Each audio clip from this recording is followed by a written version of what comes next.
Well, good afternoon. It's nice to see you all. Welcome. I realized getting ready for this event and last week's event and next week's event, which is on Syria, that we're all of a sudden back to discussing terrorism. Like just what is terrorism, what's happening in today's world. And I don't mean that as a kind of warning. I just mean that it seems like in some ways we've come full cycle to the kind of programming we did 15 years ago. So just as a note. Which brings me to the fact that next week, on the 18th in the evening, we're having an event on Syria that I think you will find rather interesting. With a number of people, you can pick up a flyer outside, and you'll see it in our announcements. But I urge you to come. We'll be talking about refugees, the humanitarian crisis, but also the political situation and the way forward, whatever that is. Today, I am delighted to welcome back Gilles Kepel, who hasn't been to the center since like 8 years. And the last time I remember rummaging through file cabinets with him together, trying to look at the transcripts, do you remember this, of detainees at Guantanamo Bay and trying to figure out what actually they had put on the record. And I have to say, of all the scholars and journalists that came through, he was the only one who truly seemed interested, not so much in the politics of it or even in their treatment, but in actually how they were describing their lives and how they had got into terrorism and what they were thinking about terrorism. And so just as a note, because I'm not introducing you, so I just want to say that welcome back. And we also have with us today Robert Worth, who's brand new to the center. We never have new people. So we hope you liked us, and we have a wonderful audience. So welcome back. You probably know him recently from the article he wrote in the New York Times Magazine, largely about Gilles, the professor and the Jihadi. I think it was in early April, which I thought was one of the more subtle and sophisticated exposés on the differences between experts and how they think about terrorism, both in this country and abroad. He works now as a contributor to the New York Times Magazine. He covers the Middle East. He's done that for at least 15 years.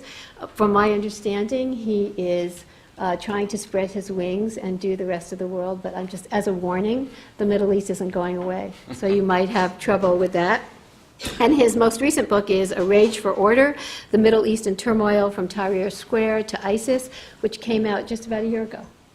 We'll do our normal. There'll be 45 minutes of conversation and then 10 to 15 minutes of conversation with you, and then we'll all say hi to each other. So, gentlemen.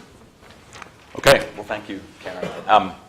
It's a real pleasure to be here and to introduce Gilles Kepel, who, as many of you know, is one of France's foremost scholars of political Islam, and who has written for many, many years, decades, about both about the Middle East and also about France. He was notably the first person to really write about Islam in the context of the French banlieue way back in 1987, long before it registered as an important subject here or even really in France.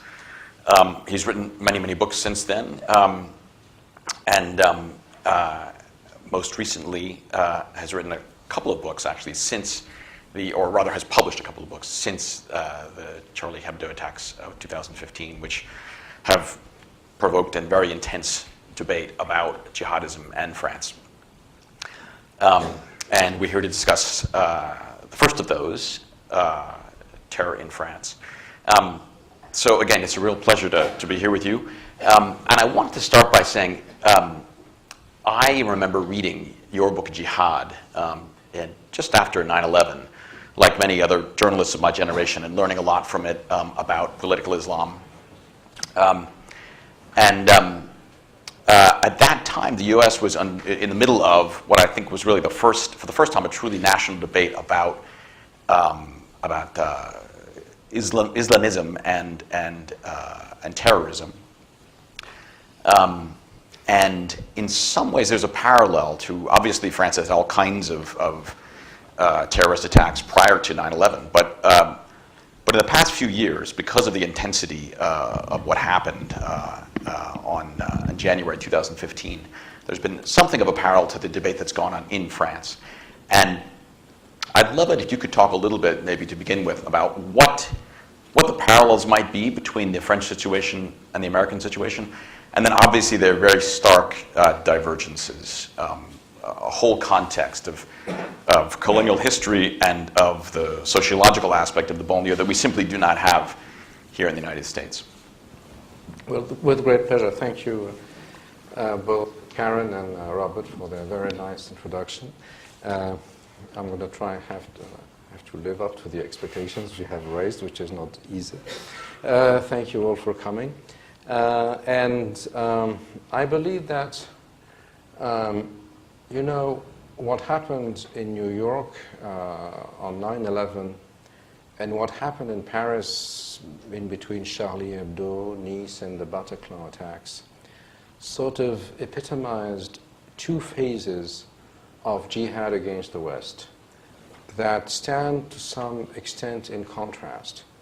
And what happened in France was the end product, or the result of a new reading of jihad, which was put forward by a Syrian engineer who was trained in France by the name of Abu Musab al-Suri, who posted on the internet in January 2005 1,600 pages in Arabic, entitled in the Arabic, The Global Islamic Resistance Call, that considered that precisely what bin Laden had done, and that, you know, took shape definitely with its with the biggest sort of magnitude it had on 9/11, was a mistake, had led nowhere, and had not led to what they all thought, all jihadists, was their ultimate goal, i.e. the mobilization of Muslims in general under the banner of the jihadists. Because Suri believed that 9/11 was a mistake, politically and strategically, then he suggested another type of jihad, which is the one we had in France. And in order to put that into context, I think we have to go back to the original jihad of the late 20th century, which is the Afghan jihad.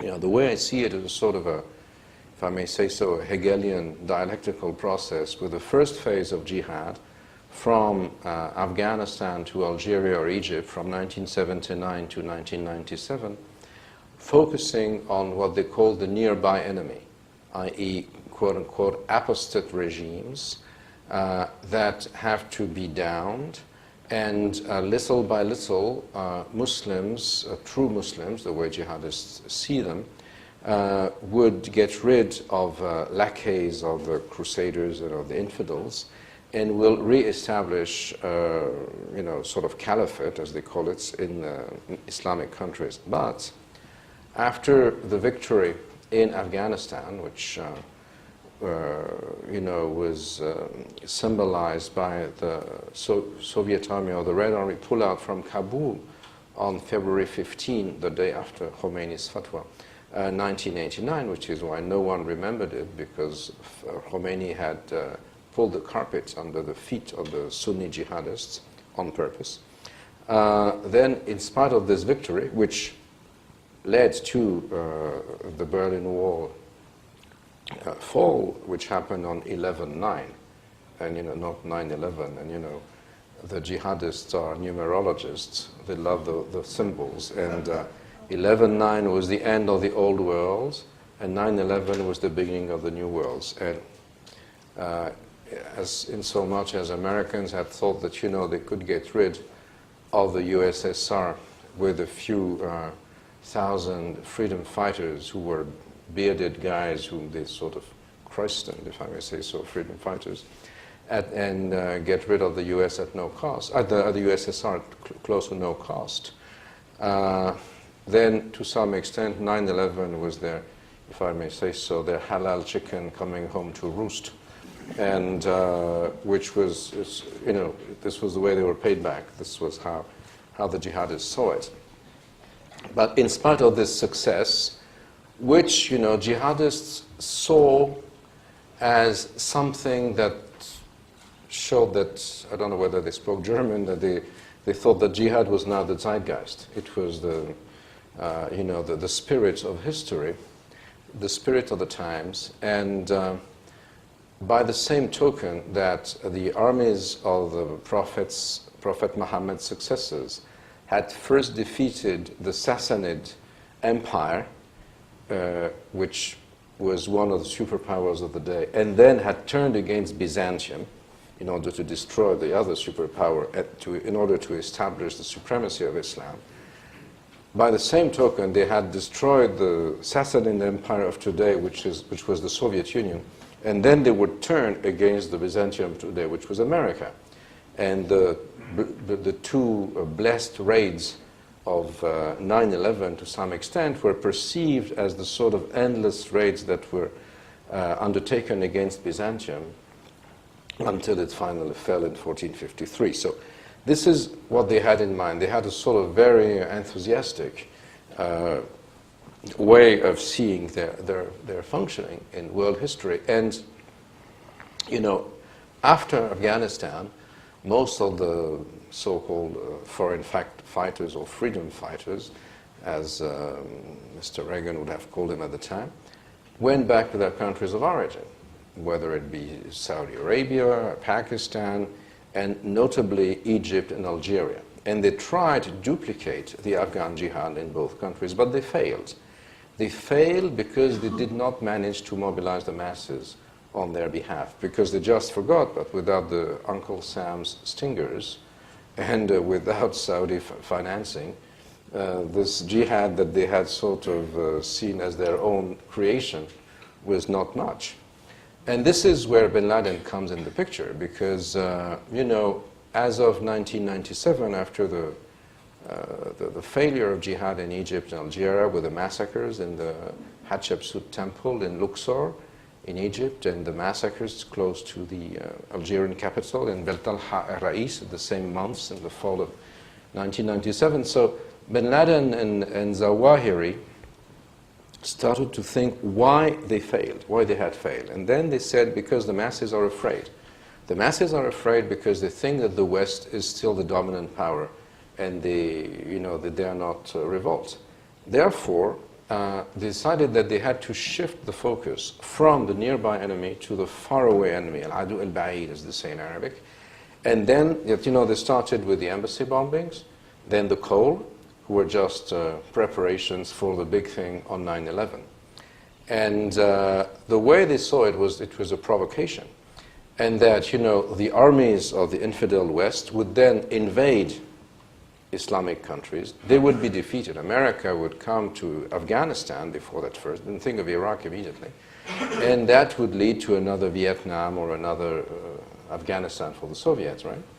And but this is not how it worked. America was not that much interested in Afghanistan, or as far as we know now, with all those things which are being disclosed about the sort of mild attacks on Afghanistan, because President Bush Jr. was already so much focused on Iraq. And then they thought, the Al-Qaeda people, that Iraq was to be the mother of all battles, except that they followed the majority of the population of Iraq is Shia, and they just did not want the Sunni jihadists. So they were defeated in Iraq also. They did not win. Well, they would move and transform into what would become the Islamic State in the Sunni part of Iraq, but they did not manage to win this jihad against America or against the West in Iraq, largely due to the fact that the neocons delivered Iraq to their nemesis, the Iranians, which was also part of the irony of history, as we say. And then, because of the failure of the second phase, of the moment of negation, if we want, nearby enemy, faraway enemy, then this Abu Musab al-Suri, who was bin Laden's PR officer and who had lived in Europe for 10 years. He studied in France, married a Spanish woman, and then lived in London, which we dubbed Londonistan at the time, because this is where the Brits had gathered so it's not a red light district, a green light district, if you wish, where they gathered the jihadists of the world were all there. So they thought, you know, this would maintain peace and order among Muslim, British Muslims. And then he knew Europe well, and he knew about the disenfranchised youth from Muslim immigrant descent. He knew that, you know, many of them had no jobs, and that the spread of Salafism among Arab speakers or of Deobandis and others among subcontinental immigrants had created a sort of cultural divide in France and in Europe in general, but in France in particular. And then he posted in January 2005 on the internet this 1,600-page manifesto, which I already mentioned, which said, okay, Europe is going to be the soft underbelly of the West. The Ben Laden's mistakes were that he had a sort of top-down organization, a tanzim in Arabic. You know, he would send orders, send, you know, soldiers who were trained, and on 9/11 he would send Saudis flying in the air, if I may say so. But those guys had no relation to America. I mean, there were no grassroots access to America, or maybe some luxury palace places in Washington or in San Francisco or in California, but no access to the American turf, right? And also America was too strong, was too mighty, and too far away. It was a faraway enemy, but really far away, right? Whereas Europe had the best or the worst of the two previous moments. It was not part of the Arab world, or not yet, some say, but it's very close. You know, you can go buy a one-way ticket to Istanbul from Paris. Well, you could. Now it's more complicated, but for 80 euros. And or there's even some people who stole campers in France and went to the Islamic State in a camper, which they would sell in Turkey before crossing the border into ISIS territory. So when Arabs kill Arabs or Muslims kill Muslims, no one gives a damn. Look at Yemen, for instance. No one cares. And then there should be some, you know, Europe was okay because it was close to the battlefield, and also because you could recruit soldiers of the caliphate among the sort of grassroots disenfranchised population of the banlieues. Very different from 9/11, right? Not from the top, but it was a bottom-up phenomenon.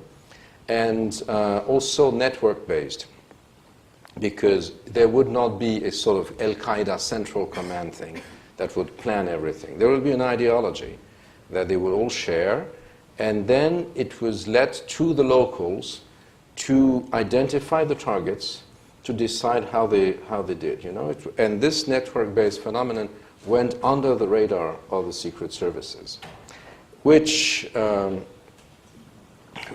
he sort of epitomized in this sort of, in Arabic he said it was nizam la tanzim, i.e. a system, not an organization, right? And this is the main difference between the two. And at the time, I remember I wrote about that already because I translated not all the 1,600 pages because I would have not survived that. It was so boring. It was a sort of reconstruction of, it's an interesting book because it's a sort of reconstruction of history viewed by a jihadist, the sort of the jihadist Weltanschauung. But you know, it's a killer, I mean, to read it.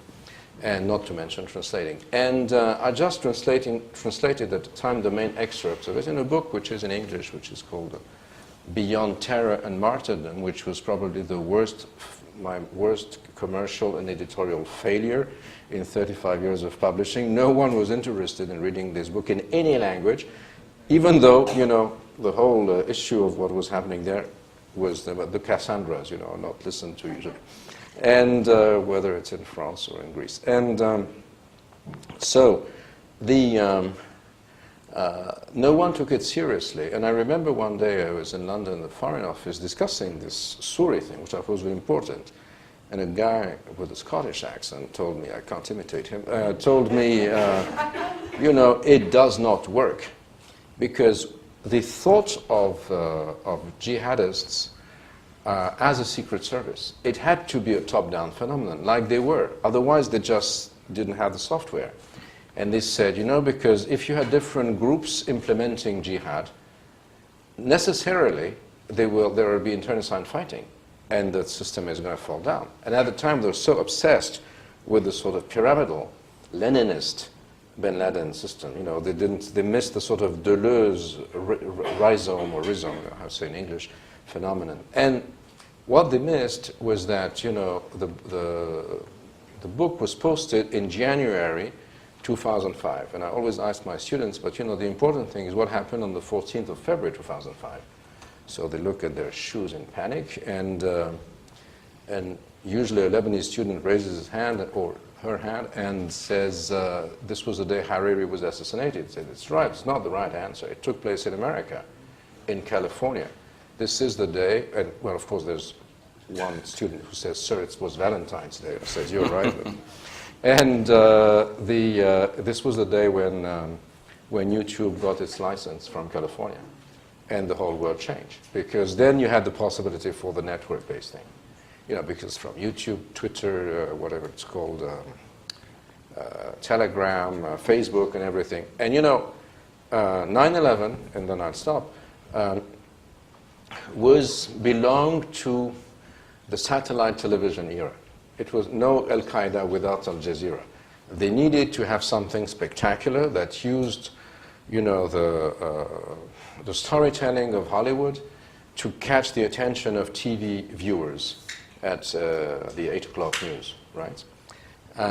And to do that, they were not the ones. Bin Laden was not the one who was in charge. He did not control Al Jazeera, even though he had some access. But Al Jazeera was is still a Qatari state institution, and the Qataris have to talk to some people in Washington and so on. They're not entirely free, right? Now, whereas this third generation, where we are now, produces the images, puts it on the web, controls and recruits. So it's not a mass phenomenon. It's not a mass issue as 9/11 was. It is something which terrifies the enemy in a different way, but it's far more efficient in recruiting. And that led to another model of jihadism, which was performed notably in France in 2015 with the Charlie Hebdo and the hyper-kosher attacks in January, and then November, the Bataclan Music Hall, and then Nice. But there had been an early warning in France, to which not enough people paid attention to, which was the attacks in Toulouse and Montauban in March 2012, which was 5 years ago exactly, more than 5 years ago, during the presidential campaign that at the time Hollande had won. And it was mixed with the French election also, because the jihadi violence is something which usually benefits the extreme right or the rightists, because, you know, it boosts the votes of the people who say that the left is weak on that issue. And it did not work at the time because Hollande won. And this time also, everybody thought, and most of the pundits said that because we had 239 people who died because of jihadist terrorism between January 2015 and July 2016, when this Catholic priest was stabbed during Mass in Normandy in the morning, then that Marine Le Pen would come first at the first round, and that she may not win ultimately, but she would have close to 50% of the votes, which would break the country. Add to that the Trump paradigm and the Brexit sequel. Many people thought that, you know, it was the end of the European Union, and that in a way the jihadists would have succeeded because they would have boosted an atavistic, reactionary, backward-looking extreme right, just like the jihadis are also backward-looking because they're identity politics people, and just like the extreme right, they're not looking for it. But, you know, they did not succeed. They did not succeed for a number of reasons. One of them is that there's a real pressure on the so-called caliphate territory, from which operations are coordinated. I mean, people used to come and return, and the Bataclan musical attack was performed mainly by people who had been in jail, then had trained in Raqqa, Mosul, and the like, had come back, and they were, with over Telegram and everything, the messenger services, encrypted messenger services, were in touch with the French, the locals. But this is not possible anymore because the frontiers are sealed to a large extent because of different and strange, at times, deals with Turkey, and they're bombed, they're droned, and this is, of course, far more difficult for them because they're interested in saving their lives or doing whatever, but they have no time to plot as they did in the past, and many of them were killed. I mean, the guy who condemned me to death 3 times, and this is my second day of liberty because I have no police protection in America, which is, I just feel the freedom of the United States. And it was a great morning in New York. It was the first time I went out to get breakfast without 2 policemen escorting me. For even 11 months. See, this is why I'm so happy, not only to be with you, because I had this free breakfast today at the YNC, whatever it's called, the radio station, the Brian Lara thing, yeah. So this is something which was difficult for them. And also because I guess that the French police, after years of hesitations, finally broke their codes, had managed to tap the telephone and to break the encryption, and arrested almost everybody before they could act, because there were scores of plots of attacks that had been prepared to take the elections hostage to the jihadists and to boost Marine Le Pen, but they just were all foiled, except for one at the end, when a policeman was killed on the Champs-Élysées 3 days before the first round. But then the extreme right could not use that to its benefit because it so happened that the poor man was gay.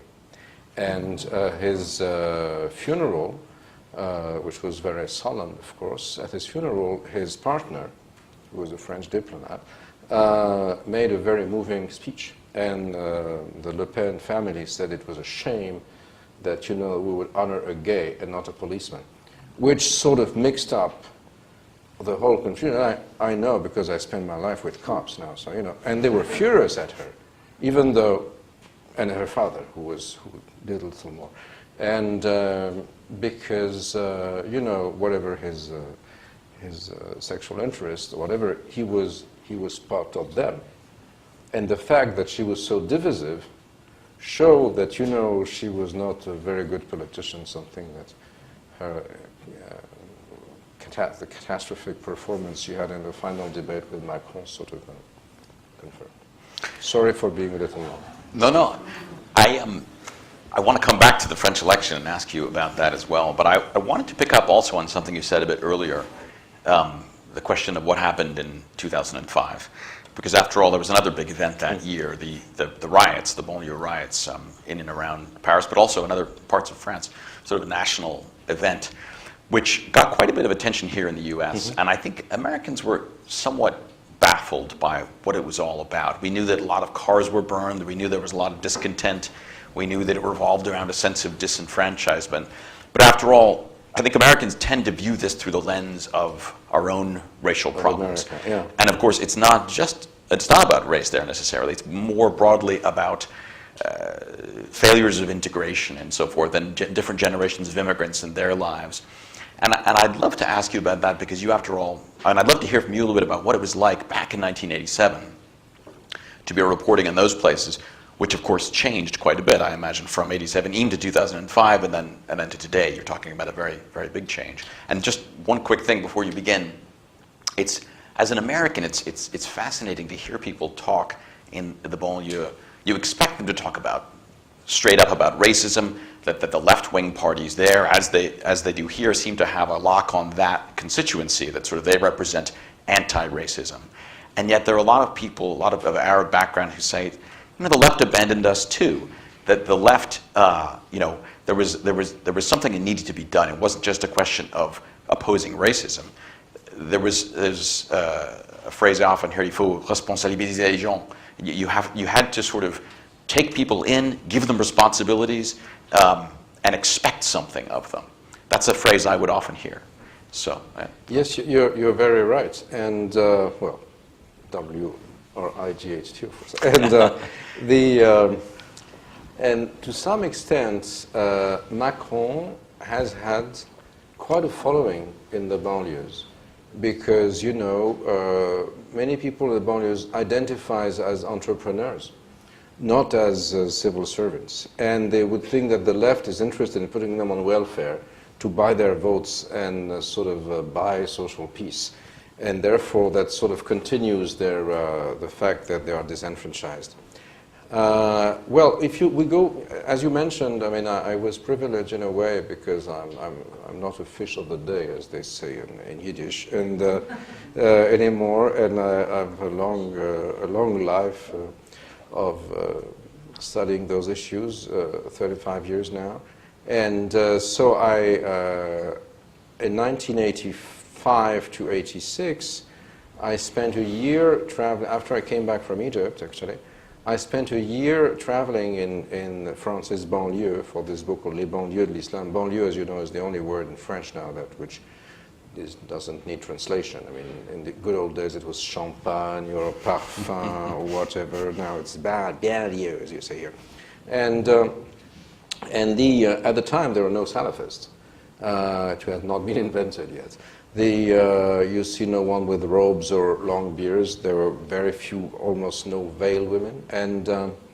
But you had those movements that were building. And I remember once, as I was doing fieldwork in the northern part of Marseille, precisely in the housing projects where Zidane would be born at the time. He was probably playing football with when I was interviewing the guy, I had no idea he would be Zidane, of course. And there was a young guy who had, well, he was my age at the time, so he was young, and who had created an Islamic association somewhere in one of the towers. And so we had a chat, and I asked him something which I would not phrase that way now, of course. And I asked him, by the way, sir, are you Algerian or French? And then he answers, for the ones of you who understand French, I will say it in French with a strong Marseille accent to make you laugh, and then I translate. He said, je suis ni Algérien ni Français, je suis Marseillais et musulman, t'es con, which is I'm neither Algerian nor French. I'm Marseillais, which is the turf and city, and musulman, Muslim, with my head in the sky. T'es con. Con means cunt or asshole in French, but in Marseille it's not used as a negative thing. It's a normal expletive or punctuation sign. And so what did he mean? That, the two states were sort of tearing him apart horizontally, and that he refuted that. He had this turf thing. He was from Marseille, and his identity was something that he was building in between the skies, not with diamonds, and the turf. And this, in a way, was the sort of building of an identity politics that refuted, the mundane politics of the two states. Then it would go on, and the French Islam would go also through three phases. So this is the sort of old Hegelian Marxist in me, though I've become a reactionary as old Marxist and young Marxist. The first phase was, Islam was an issue that was dealt with by older people, whom we call darons in French slang, and who had their roots in North Africa and West Africa, the Levant, and who thought they were in France temporarily. They would go back to their country of origin. And France was not part of Islam, and all their associations were called association whatever in France, never off France, right? Because France was part of the Dar al-Kufr of impiety. Then, in 1989, young Muslim brothers who studied in France, but who were originally Arab speakers, were not children of the migrant workers, of the Darons, started to proselytize with on this issue of the veil, wearing veils in schools, right? And they sort of wanted to be portrayed as the champions of victimized Muslims. And they changed the name of their movement. It was not the Union of Islamic Associations in France, but it came of France, de France, not en France, right? Saying that now that there were young Muslims who were born in France, who were French, who had no other nationality, then they should be allowed to implement the laws of Islam in France because it was their country. And it's sort of, this was something that was a change. And but the Muslim Brothers usually want to deal on a political level, you know. They wanted to have the youth as a massive maneuver, if you may say so. But they wanted to cut deals with the state, say, we are the representatives we're the go-betweens of the young Muslims here. You have to go through us, and this is what we want, so that we would, you know, broker their votes to this or that party. Even Sarkozy was tempted to make a deal with them in 2003. He went to their opening Congress and to the opening of their Congress. But then they failed. They failed precisely during the riots of 2005, because the riots, you have to remember 2005 was when America was in Iraq already. And Chirac, who, as you all know, rhymes with Iraq, so this is not, you should not say Iraq, but Iraq, otherwise it doesn't rhyme, refused to go to Iraq. And the neocons here and the Likudniks and the others said that, you know, this was just retaliation against Chirac's cowardice. He would not go to Iraq, not to alienate his Muslim friends, but now see, and it was well done, it happened in the heart of France. And then there was this sort of fantasy at the time of in Fox News that would explain that you know, Al-Qaeda, European control had started the riots and everything. There was no Al-Qaeda at all at the time in the riots. It was a movement that was not centrifugal. It was, on the contrary, something that wanted those kids to be part and parcel of the French Heimat, if you want, if not turf. And it led to the fact that most of them who were French but had not bothered register as electors went to register.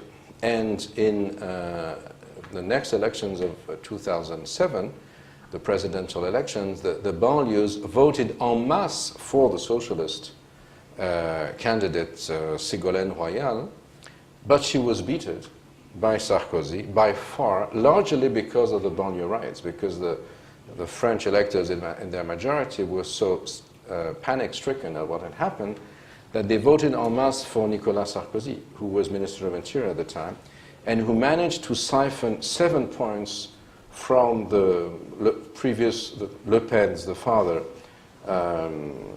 election in 2002. Because, you know, once again, there was this link between violence, supposed Muslim violence, Islamic violence, whatever you call it, and the boosting of the extreme right. And this was interesting because this was the very year when the Suri text was posted online, the very year in January where a number of people were arrested because they wanted to go to fight jihad against the US in Iraq.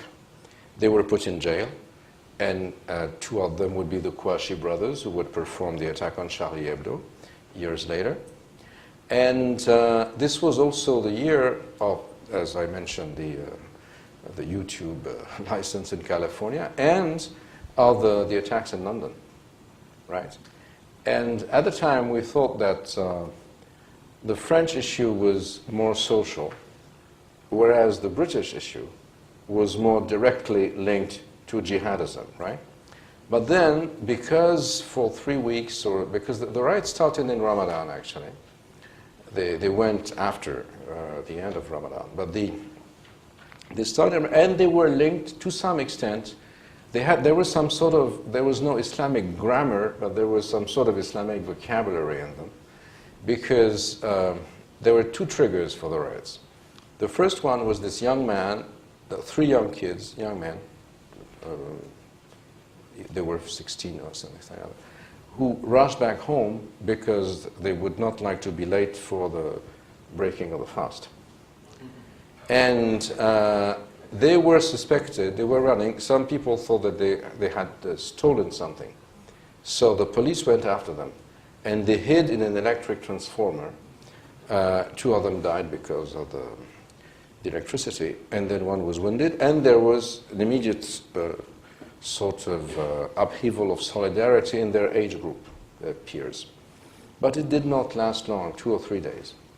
In the meanwhile, the whole area was, surrounded by riot squads and everything, and it was in Ramadan, by the after breaking the fast, pious Muslims are supposed to go to the mosque in congregation and recite 1/28 of the Quran every evening. So it's called surrogatory prayers, I think in English. Salawat al-Tarawih in Arabic. And so the mosques are full. And it was November, so it was dusk. After dusk, it was night. And so you had the riot squads around, had no idea where they were. And some kids started to pelt stones at them, and they would fire tear gas canisters. One of them landed in front of a former warehouse, which was used as a mosque. The doors were open, of course, because there were so many people. And then the tear gas grenades the gas got into the mosque. Everybody came out coughing. And then this was immediately portrayed as in the social networks and as we say in French, the téléphone arabe, as an attack, a deliberate attack of the French police against Muslims praying, right? And they were desecrating on purpose, whatever. So this was built as such, and this was the real trigger of the raids. It was solidarity, And before the so-called gassing of the Bilal Mosque, there was the riot was only local. It became viral, if I may say, right after. But this was never, if you wish, sort of put forward as the cause. But it was present. It was the underlying structure. How do I do that? And this is still very polemical, because I was attacked recently by a number of lefties saying that I had invented that.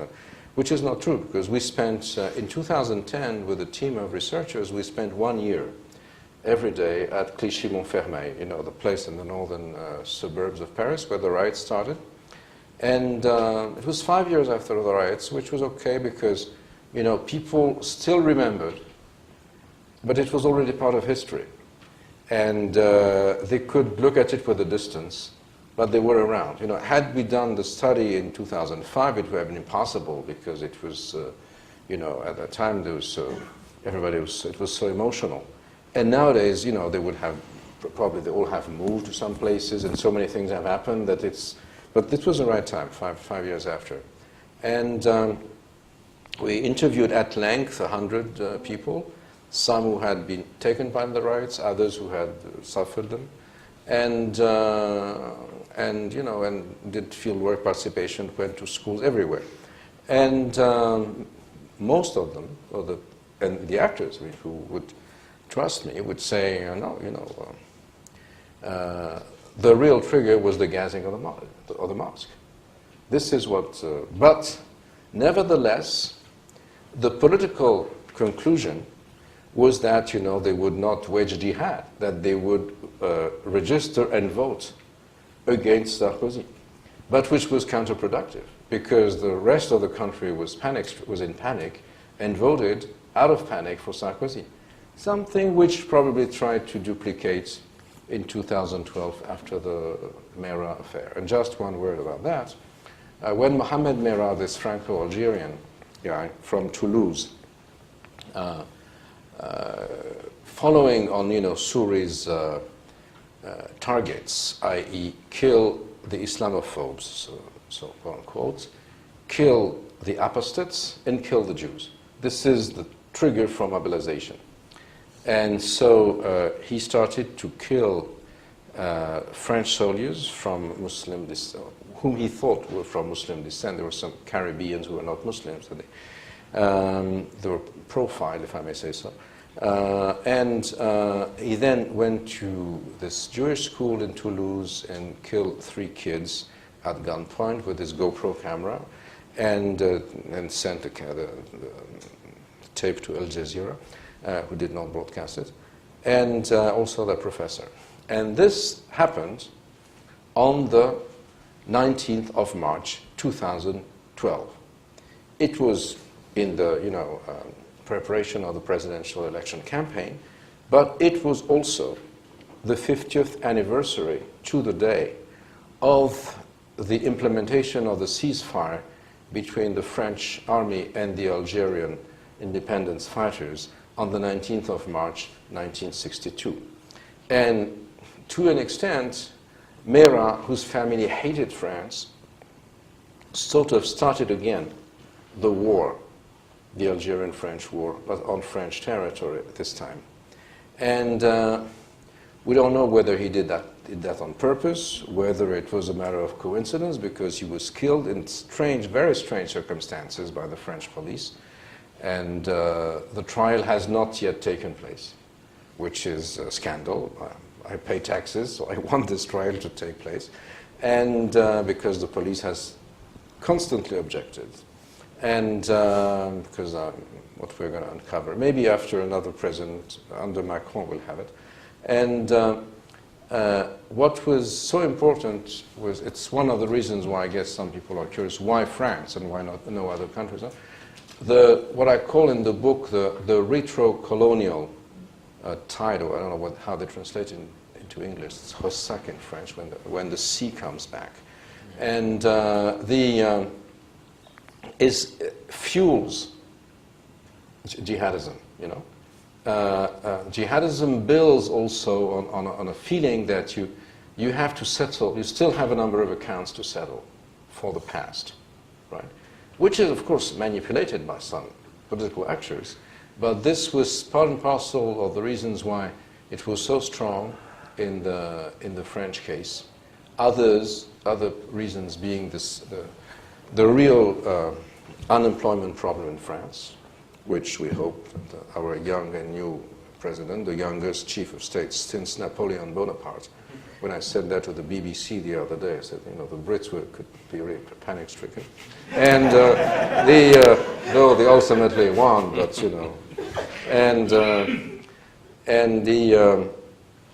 and also the way we deal with what we call laïcité or secularism. That is to say that building a cohesive social society with religion aside, it's like your wall of separation here, but on different. We don't have in God we trust on euro banknotes, because we don't have franc anymore.